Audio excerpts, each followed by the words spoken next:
Luke 6:38. Luke 6:38. Give, and it will be given to you. For with the measure you use, it will be measured to you. Attract blessings.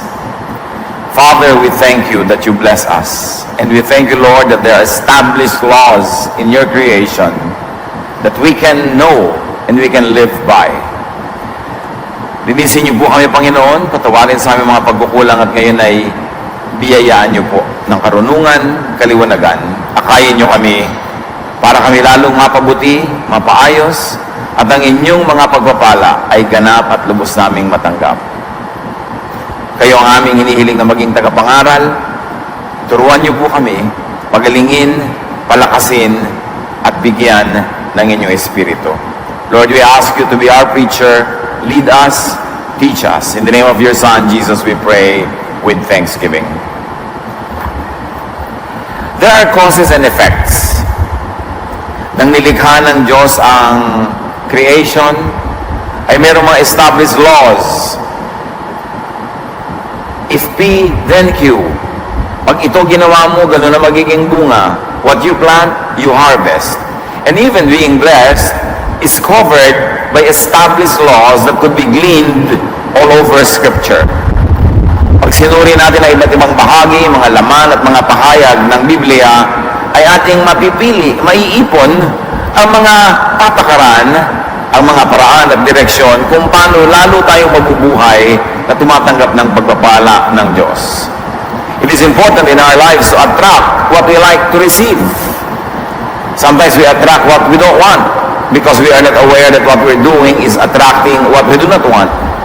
And then we fail to attract what we want because we do not realize that what we're doing is not attracting it at all. Paano nga ba, ayon sa maraming karanasan at katuruan sa Biblia, natatanggap ang kaluguran at ang kasamang pagpapala ng Diyos? Unang-una, physically, be clean and neat in your body and surroundings. Our God is God of cleanliness. Napakaraming katuruan tungkol sa paglilinis ng katawan, ng bahay, ng komunidad, ng kapaligiran. Numbers 5:1-3, the Lord told Moses to say to the people of Israel, "Put out of the camp everyone who has leprosy or a bodily discharge or who has touched a dead body. Now that I live among my people, their camp must be kept clean." Hindi pa alam ng mga tao noong araw yung scientific reason behind cleanliness. Hindi pa nila alam yung prinsipyo ng germs, ng bacteria, ng infection. Pero sinabi na sa kanila in general terms that they should keep their surroundings clean. Ang mga may sakit na ketong ay kailangang hiwalay sa mga walang sakit. Ang mga nakahawak na mga bangkay na of course nabubulok ay kailangang ihiwalay at linisin. At yung may mga lumalabas sa sari-sari mga katas sa kanilang katawan ay kailangang ihiwalay dun sa mga taong hindi naman nakakaranas ng ganon. Of course, we can go on and on about the details of how this principle could be applied. Punong-puno sila ng mga katas kung paano huhugasan ang kamay bago kumain, kung paano lilinisin ang mga bagay bago ito gamitin sa sambahayan, paano nililinis ang katawan kung ang katawan ay na-expose sa iba't ibang uri ng mga tao at mga karanasan. Marami, pero isa lang ang overriding principle, dapat malinis. At yung marumi dapat ay hiwalay sa malinis, habang ito ay nililinis, pinupurify, para hindi dumami ang karumihan at kumalat ang sakit. 2 Timothy 2:21, in a spiritual sense, all who cleanse themselves will become special utensils, dedicated and useful to the honor of the house, ready for every good work. So a person must also cleanse his lifestyle, her lifestyle, in order to become important instruments of the Lord. May paglilinis at lagi magkahiwalay ang marumi sa malinis. Hindi ito pinaghahalo. Of course, it is not difficult to look at the spiritual dimension of these teachings. Na hindi halo-halo ang buhay natin. Kung malinis ang isip mo, linisan mo, huwag mo laman na marumi. Linisin mo ang iyong pamumuhay, huwag mo paghalu-haluin ang mga maruming gawain at malinis na gawain. Kasi pag naghalo yung dalawa, nananaig yung marumi. At salamat na lamang, The blood of Jesus cleanses us from all sin, from all infection, both spiritual and up to a point physical, when you observe scientific and now scientifically known laws of hygiene. God is God of cleanliness. And when you are clean, when your environment is clean, your house is clean, you become the habitation of God, and God is happy with you, and it will not be so hard to get you blessed. Kahit sa practical terms, mahirap ma-bless kung napakaburara. Hindi mo alam kung nasan yung mga gamit, halo-halo ang yung mga gamit. Ang hirap ma-organize. Kung hindi ka organize, lumalampas sa mga pagkakataon ng mga opportunities to probably advance yourself, to make money, to make business. Pagka hindi maayos at magulo, lumalampas ang napakaraming mga pagkakataon para tayo ma-bless. Nadadagdagan ng opportunities para magkaroon ng sakit, ng sugat, ng hirap at kabuluhan na siyang lalong nagpapahirap sa buhay. So be organized and orderly. God is God of order. Pag tinignan natin ang kanyang nilikha, pati ang paglalagay ng mga halaman sa iba't ibang bahagi ng lupain, mayroong kaayusan. May halaman na pang disyerto, may halaman na pang tabi ng ilog, may halaman na pang gubat, may halaman na pang matataas sa mga lugar, may pang mabababa. Pati ang mga isda, mayroong nakakalangoy hanggang malalim, mayroong pang mababaw lang. Lahat may ayos. Pag tinignan natin ang mga heavenly bodies, may kanya-kanyang pinupuntahan ng mga path, may mga biyahe sila at may mga speed, at hindi sila nag-uumpugan at nagkakamangga-mangga. Ang ating katawan, sobrang organized ang ating katawan. Kaya pagka kumain ka ng ganito, sinasala ng iyong liver, itinatapon ng iyong digestive system, yung mga hindi kailangan. Very, very organized ang Diyos. Maging sa pananambahan, kailangan organize para mabless ang mga tao. Kaya nilalagyan ng mga patakaran, nilalagyan ng mga sistema para yung dapat manahimik ay magkaroon ng concentration. Yung gustong magsaya ay huwag maabala sa kanyang pagsasaya. 1 Corinthians 14:40, but do everything properly and in order. Organize pa ang ating mga cabinet o gulo-gulo pag may hahanapin ka, nakalikwat mo na lahat bago mo makita yung kailangan mo. Organize pa ang ating bahay. Halimbawa, pumasok ka sa bahay sa gabi, walang kuryente, walang ilaw, makakapasok ka ba, makakarating ka hanggang kwarto at makakarating ka sa cabinet at makahanap yung specific na kailangan mo kahit walang ilaw. O kahit may ilaw, hindi mo makita kasi gulo-gulo. Don't expect to be blessed pag ganon. Because God is God of order. Nasa mga maliliit na bagay, doon mo makikita ang pagiging maka-Diyos. Kaya nga sabi nila, God is in the details, and so is the devil. Makikita mo sa detalye, ganon ang Diyos, hindi sa general lang na tingin, hanggang kaliit-liitan na mga bahagi, makikita mong may kaayusan. Be positive. Think positive, be optimistic. Don't expect to be blessed kung lagi kang negative thinker, puro ka doubt, puro pangongontra, puro mga lungkot ang iniisip, puro hirap. Mahirap ma-bless sa ganon, sapagkat ang blessing, naka-reside yan sa ating attitude. What part of our body is the kingdom of God? Of course, every part, but the real seat and throne of God in our body is our mind. Doon talaga nag-ahari ang Diyos sa ating isip, paano tayo mag-isip. Kaya kung iniisip natin laging negative, paano matutupad yung mga positive na kagustuhan ng Diyos para sa atin? Lagi mong kinokontra, lagi tayo nagdududa. Matthew 11, Mark 11:24, everything you ask for in prayer will be yours if only you have faith. At napaka-importante talaga ng faith. Kahit ka dasal ng dasal, kung hindi ka naman naniniwala sa pinagdarasal mo, walang mangyayari. Napakahalaga na maunawa natin ang connection ng faith sa outside world. What happens in the material world? God is creator. And God resides in our mind, in our thoughts. So when our thoughts are creative, we subscribe to the creative power of God, and our faith actually delivers, our faith creates. Pagka naniniwala ka, may kababalaghan na nangyayari. Hindi natin paliwanag kung paano, pero may nangyayari. Kaya nga, yung mga naniniwala, may nangyayari sa kanila. Maraming experiment, halimbawa, sa mga ospital, yung tinatawag nila na placebo effect ng gamot. May mga pasyente na nabigyan ng gamot na akala nila yung gamot, pinapaniwala silang gamot, pero hindi naman talaga gamot. Something neutral lamang. Placebo nga. Naggalingan kasi naniwala sila na gamot ang kanilang tinanggap. Dahil hindi kailangan laging gamot talaga yung tinanggap mo. Kung naniwala ka, nagagamot ka nga. At kahit gamot yun, kung hindi ka naniniwala, pinipintasan mo yung doktor mo. So, ano man doktor to, kamukha ni kamatayan. Ano man doktor to, mukhang kalansay. Bla bla bla. Eh kahit anong gamot ay ibigay niya sa'yo, hindi ka tatablan kasi hindi ka nga naniniwala. Kailangan niya paniniwala ang tao. At kailangan nga positive ka sa buhay para maging positive ang buhay mo. Kasi kung anong pinaniniwalaan mo, yun ang magaganap. Pag naniniwala ka na you are nobody, you really will stay nobody or become nobody even though you are already somebody. Pag naniniwala ka na you cannot, I cannot, ganun talaga mangyayari. I cannot. Pero napakarami mga taong naka-accomplish sa malalaking bagay dahil naniwala silang pwede yon. Luke 12:32, sabi ni Jesus, my little group of disciples, don't be afraid.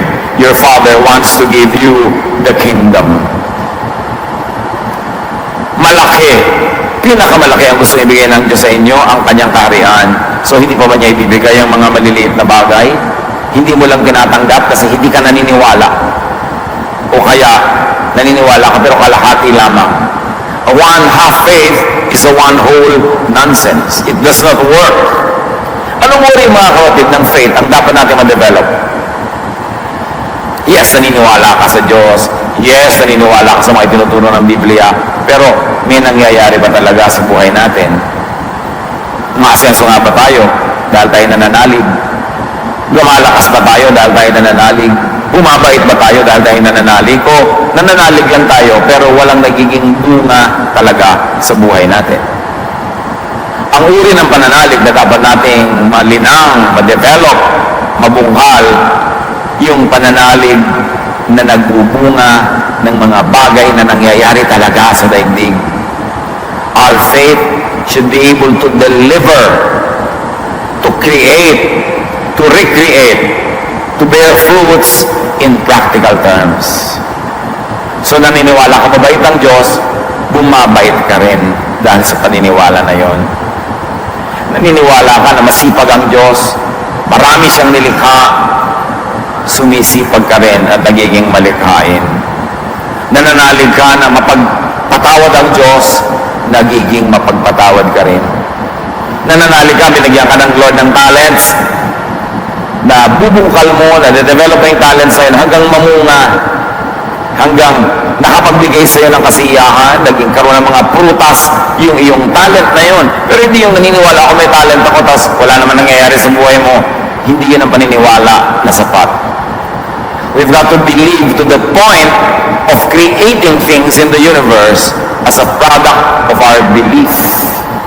Kahit mga mahihirap na bagay. Kaya sabi ni Jesus, if you have faith, even just little faith, you can move mountains. Of course, hindi naman literal na bundok yun. Mountains have always been symbols of something difficult to do, great challenge, or a big problem. Kasi sabi niya, marami kayong mapalampasan na pagtatagumpayan kung kayo'y nananalig. So, importante na mapaandar natin yung makinarya ng pananalig at wala namang kasing manual sa Bible na sinasabi kung paano mangyayari yon. Pero ang tunay na pananalig, parang sinwitch mo yan, parang mga makina sa pabrikang umandar, hindi tumitigil hanggang hindi lumalabas doon sa dulo yung product. Kung yan naman ay damit o tsokolate o makinarya, may produkto yung faith na umaandar. Pero hindi andar, walang lumalabas na fruit, walang product, hindi yun ang faith na gusto natin. Kaya sabi ni Jesus, wala kasi kayong faith. Kulang kasi ang faith nyo, kaya wala nangyayari. Even when the disciples could not drive out an evil spirit, sabi nila kay Jesus, bakit hindi namin paalis? Sabi, kulang kayo sa pananalig. doon kayo nagkulang. Napakahalagang ma-develop natin yun at hindi natin ma-develop ang ating pananalig to the point that it delivers, that it produces something concrete sa pakikinig lamang sa teachings and preachings ng iba. Kailangan magkaroon tayo ng sariling pag-aaral ng salita ng Diyos, sariling pananahimik, pagbubulay-bulay, para kumbaga sa plug ng kuryente, ma-plug in tayo sa power at magkaroon tayo ng one-on-one direct correspondence with the Spirit of God. Habang mabuti para sa atin na dumadalo ng mga Bible study may ibang nangunguna, nakikinig ng mga sermon na iba ang nagtuturo, kailangan meron tayong sarili, pribado, tahimik na panahon, nakapiling natin ang Diyos one-on-one. Yung mga tinatawag na meditation, prayer, quiet time. Doon mo lamang nabibigyan ng space ang tinig ng Diyos para kausapin ka na hindi dumadaan sa ibang tao. Madalas ang natitinig lang natin ay tungkol sa Diyos, sabi ng iba, turo ng Diyos, interpreted ng iba, utos ng Diyos, sabi ng iba, pero yung ikaw mismo ng Diyos ang magkaulayaw, magkasama, magkaisa, it happens only in your private meditation. At mahalaga i-develop natin yon. Ang mga mananampalataya naman, napakaraming group religious activities. Sama-samang nananalangin, sama-samang kumakanta, sama-samang nag-aaral. Maganda yon, pero kailangan may kakambal yun na pag-iisa. Pagbubulay-bulay talaga. Sabi ng matatanda, pagninilay-nilay, pag-iisip-isip. At kundi man ay pananahimik lang, hindi kailangan lagi nag-iisip. Tahimik ka para Diyos naman ang magsalita sa iyo at doon na-develop ang spirituality. Walang great realizations, great revelations na nangyari during a group activity. Laging yung mananalangin ay nag-iisa, tahimik, at pagkatapos ang Espiritu ng Diyos ay biglang dumadapo sa Kanya, kinakausap siya. Kaya si Jesus, nung nagturo siya kung paano manalangin, ang talagang itinuro niyang panalangin, sabi niya, when you pray, get inside your room, close the door behind you, and pray to your Father alone. Ang daming ganong example ni Jesus. Early in the morning, while it was still dark, Jesus would go to a solitary, lonely place and pray. And until nightfall, when it was already dark, Jesus was still up in the hills praying. Yun ang example ni Lord, prayer. At yun ang dapat nating damihan, habaan, at mas madaling gawin kasi wala kang makailangang ipunin ng mga grupo. Huwag pabayaan ang group prayer. May napapala tayong maganda dyan. Pero kung yun lang ang prayer natin, kulang. Importante to develop our inner spirituality. At ang ating inner spirituality, mas na-develop sa pagbubulay-bulay, sa pananahimik, kesa sa participation in noisy and crowded activities. A balance between the two kinds of fellowship with the Lord, one that is direct and one that is fellowship with the Lord through fellowshipping with other people, dapat may balance yun sa ating buhay. How else do we attract blessings? Speak good, kind, and positive words. Proverbs 16:24, kind words are like honey. They cheer you up and make you feel strong. Mga mababait, mabubuti, magagandang pananalita, pinapasaya ka at pinapalakas nun. Pero pag tayo nagsasalita ng mga pangit, hindi maganda, masakit, nakanasasakit ng mga salita, ang totoo ay tayo may nasusugatan. Kahit ang pinagsabihan mo, kalaban mo, kahit ang pinagsabihan mo, yung gigil na gigil ka at galit na galit sa kanya, kahit ano pa man ang nararamdaman mo sa pinagsabihan mo, nasusugatan ka rin pag nagsasalita ka na masakit. Bakit? Kasi nasusugatan natin ang damdamin ng Diyos at ang Diyos ay nananahan sa atin. Pwede mo magsugatan ng isang nananahan sa iyo na di ka rin masasaktan? Bakit? Pag umaawit ka ng mga maka-Diyos na awit, sumasaya ka, gumagana ang iyong damdamin at para ka rin lumulutang sa hangin. Kasi ang pinupuri mo na Diyos ay nananahan sa iyo. You are the temple of the Holy Spirit. God is in you. God is with you. Therefore, when you praise God, who resides in you, in your heart, in your mind, in your spirit, pag iniangat mo siya titinaas, napapaangat ka rin kasi kasama ka ng Diyos. Kaya masarap magpuri sa Panginoon. Pero subukin mong palungkot ka ng Diyos. Labagin mo ang kanyang mga utos. Lumayo ka sa Kanya. Gumawa ka ng mga bagay na alam mo ayaw ng Diyos. Nalulungkot ka rin. Dinaramdam mo rin. Nagigilty ka pa. Bakit? Kasi dinaramdam noong nakatira sa puso mo, yung ginagawa mo, pwede ba hindi maapektuhan ang sarili mong puso? Kaya lagi sinasabi sa atin, praise God, lift Him up, praise God. Because when you do that, you also, in the process, are able to lift yourself up because you are one with God. Ano man ang gawin mo sa Diyos at para sa Diyos, ginagawa mo sa iyong sarili. Kaya, pagka gumawa ka ng mabuti, sabi ni Jesus, if you do this to the least of these brothers of mine and sisters of mine, you do it unto me, and therefore I will bless you. It will also be done unto you. Kaya lagi sinasabi, as you do to others, it will be done to you.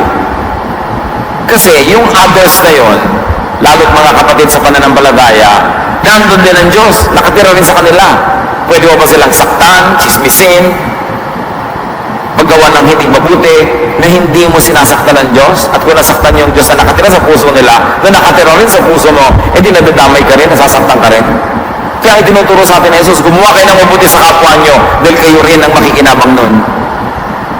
Pero bawat ginagawa nyo hindi mabuti sa kapwa, kayo rin magbabayad, kasi bumabalik sa iyo yan. Kaya ang sabi niya, give to receive. Love to be loved. Forgive to be forgiven. Mahirap kayang isipin yun na napakaraming katuruan sa Biblia na ibig sabihin lang ay ganito. Yung gusto mo mangyari sa iyo, yan ang gawin mo mangyayari sa iba. Yung gusto mong tanggapin mo, yun ang ibigay mo sa iba. Yung gusto mong trato sa iyo ng Diyos, yun ang itrato mo sa Kanya. Kasi lahat ng ginagawa mo, actually, at the end of the day, sa iyo lahat babalik.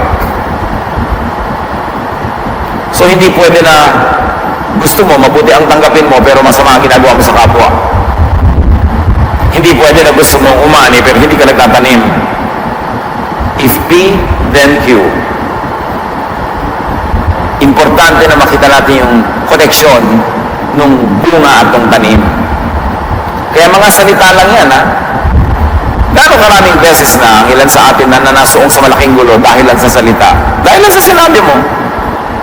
May pinintasan kang tao, may siniraan ka, o kahit totoo yung sinabi mo pero pangit, hindi dapat pinag-uusapan. Tapos kumalat na ng kumalat, may nang-away na sa'yo, nadamay ka na sa gulo, bumabalik sa'yo, salita lang yon. Kung gawa pa. There is nothing you can do that will not affect your own self. Because you are a part of the universe. Parang magbubuhos ka ng lason sa swimming pool, eto ka rin naman lumalangoy-langoy, hindi ka ba malalason nun? Kaya pag ikaw ay gumagawa ng mali at masama laban sa iyong sariling pamilya, damay ka rin. Laban sa iyong church, damay ka rin. Laban sa iyong bansa, damay ka rin. Kasi hindi ka naman nag-iisa sa ibang planeta, nandito ka rin.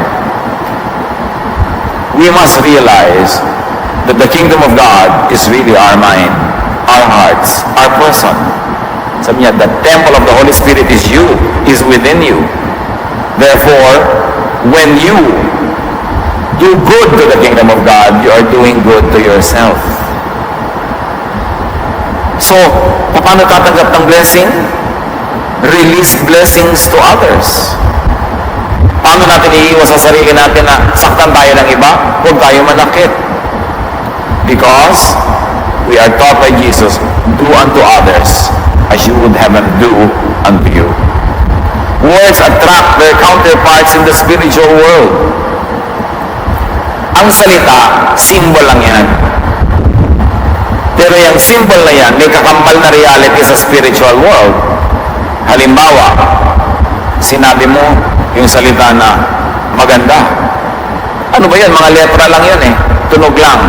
Pero may kahulugan yun sa spiritual world na pag sinasabi mo yung salita, nabubuhay yung kakapatid niya doon sa spiritual world. Pagka salita ka ng pangit, may kapangitan din yon. Naaapektuhan tayo kahit ng salita lang. Kasi yung salita, merong kakambal na reality. Symbol lang yung salita. Halimbawa, sinabi ko sa inyo, imagine yourself na mag-i-slide. Alam niyo yung mga slide, yung sasakay ka na gano'n, tataos-tos ka. Pero yung slide, nasa slide na nyo, may mga blade.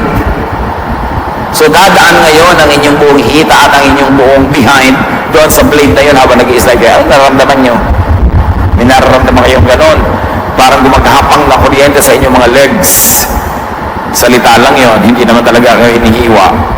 Yun ang reality ng words. May kakambal siya sa loob, nabubuhay yung kakambal niya pag sinasabi mo yung word. Kaya pag may minura ka, biglang nagagalit. Pag may sinabi ka lang na sorry, biglang bumabait. Meron ka lang nasabihan ng kumain ka na ba? Aba, sumasaya na. Kasi mahalaga sa kanya yung symbol ng pagtanong mo kung kumain na ba siya. By the way, huwag naman tayo laging text ang text sa kumain ka na ba? Natural kaya buhay yan eh. Kumakain niya pag nagugutom kahit hindi ka mag-text, kakain yan. Parang napakasayang yung lawing kumain ka na. Ano kinain mo? Ang dami-daming nasasayang, may bayad pa naman yung text. Pero, bakit niya sinasabing kumain ka na ba? Anong kakambal dun sa reality? Gusto mo sabihin ganito, thoughtful ako, iniisip ko, kumain ka na ba?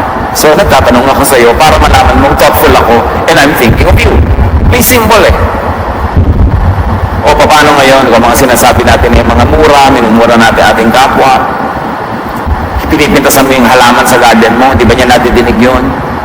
Pinipintasan mo yung aso mo, pinipintasan mo yung kapitbahay mo, you release negative words that put to life negative ideas in the spiritual world, may harvest yun. Positive words, meanwhile, come from a positive spirit. So a positive spirit attracts positive things and blessings. Kaya binabantayan ng bokabularyo, may effect sa buhay natin ang mga salita nating binibigkas. Why?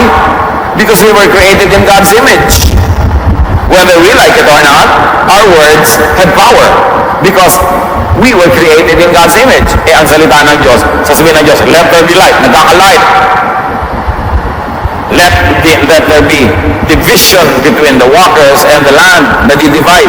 Sinasabi lang niya, tayo, of course, in a lesser degree, natutupad din ang mga sinasabi natin. Kaya binabantayan mo kung ano sinasabi mo. Yung hindi na ako gagaling, mangyayari na. Pero yung sasabi, gagaling ako at naniniwala ka doon, hindi lang kasi salita yon, talagang may gagawin ka para ka gumaling. Hindi natin napapansin na ang mga salita natin bumubuo o sumisira ng ating araw, ng ating buhay. You want to attract blessings, be a blessing to others. Matthew 5:16, make your light shine so others will see the good you do and will praise your Father in heaven. What you give is what you receive. What you give to the universe is what the universe will give you. Therefore, bless. Always bless. Bless. Don't curse. Huwag nang ka-curse. Huwag nag-iisip ng masama sa kapwa. Mahulog sana siya. Pag marunong ka magpasalamat at marunong ka maggantimpala sa maped. Meron tayong pananagutan kung bakit ang paligid natin, ang lipunan natin, ang pamilya natin ay ganyan. Because we all interact with each other. Si Jesus, may 10 ketongin na pinagaling. Kumaripasan ng takbo yung siyang pauwi to resume their interrupted lives. Isa lang ang mumalag para magpasalamat. Luke 17 to 19. Jesus asked, weren't 10 men healed? Where are the other 9? Why was this foreigner the only one who came back to thank God? Then Jesus told the man,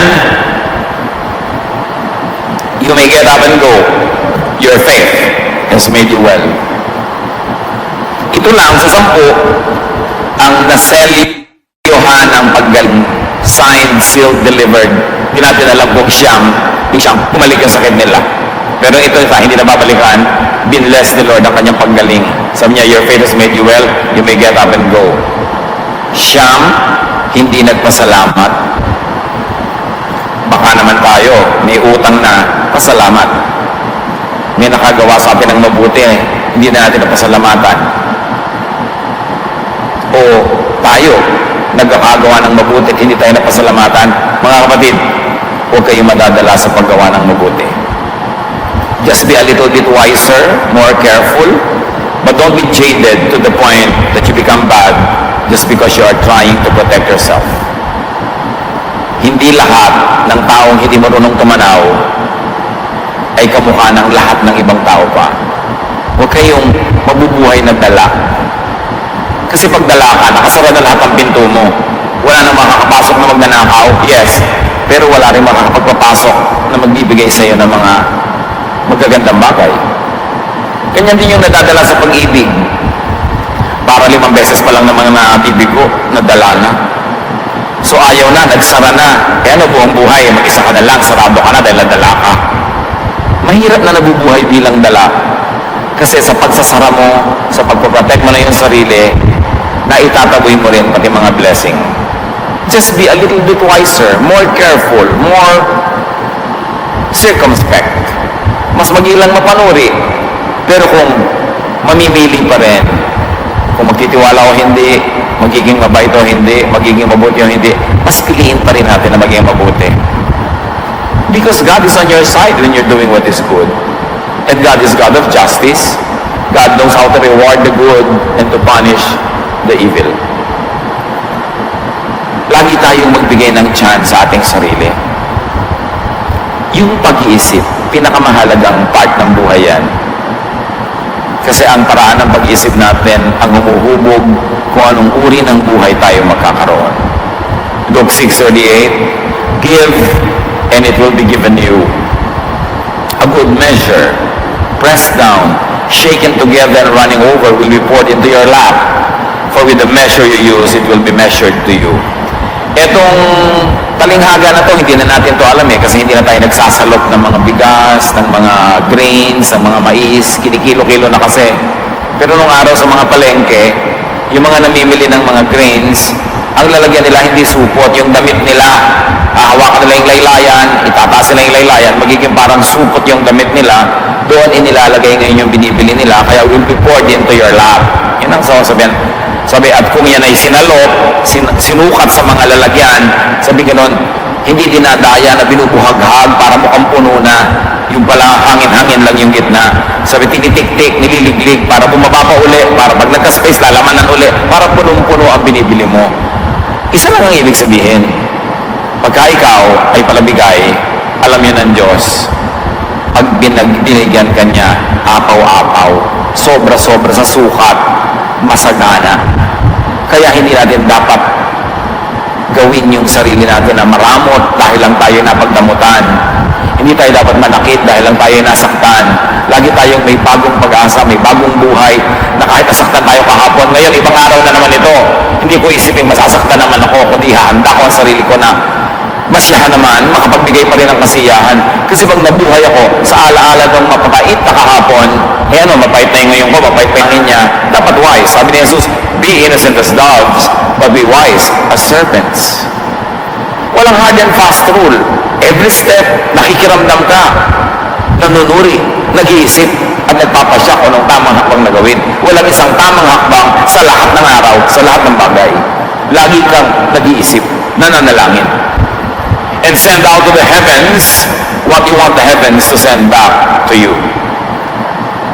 In matters of language, say to others what you want to hear from them. Say about others what you want them to say about you. What you give is what you get. Luke 6:31, treat others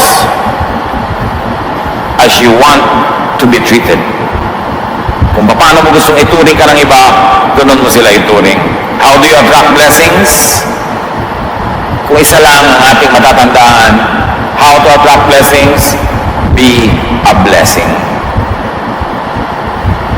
Bless others. Stand in the path of blessings. Meron talagang definite na ruta na dinadaanan ng pagpapala at merong hindi. Pag nakakahalata ka na parang hindi ka nadadaanan, lumipat-lupat ka ng lugar. Kasi hindi doon dumadaan ang blessing. Pag ang pamamaraan mo yung ang sungit-sungit mo, lagi ka na lamang selfish, lagi ka na lang galit. Napapansin mo, parang walang blessing dumarating. Umiba-iba ka ng pwesto. Baguhin mo ang iyong pamamaraan. If it doesn't work, stop it and change your ways. Psalm 1:1-3. God blesses those people who refuse evil advice. Instead, the law of the Lord makes them happy, and they think about it day and night.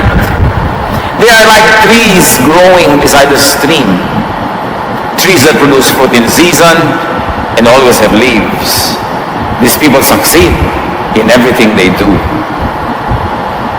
Napakalalim.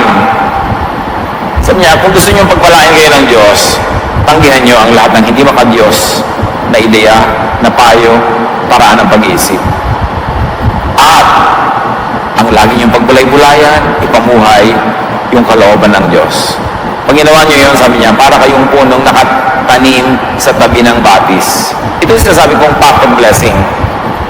And given the desert environment of Israel, you should appreciate the meaning of this very beautiful language. Sabi niya, ang puno na nakatanim sa tabi ng batis, laging nadidilig. At dahil laging nadidilig, lagi siyang may dahon na sariwa. Di siya nakukuluntoy, di siya natutuyo. At sa tamang panahon, lagi siyang namumunga. Sabi, ganyan din kayo. Piliin niyo kung saan kayo nakatanim, saan kayo nakatayo. By the path of blessings ba? By the river? By the stream? By the word of God? By the principles of God?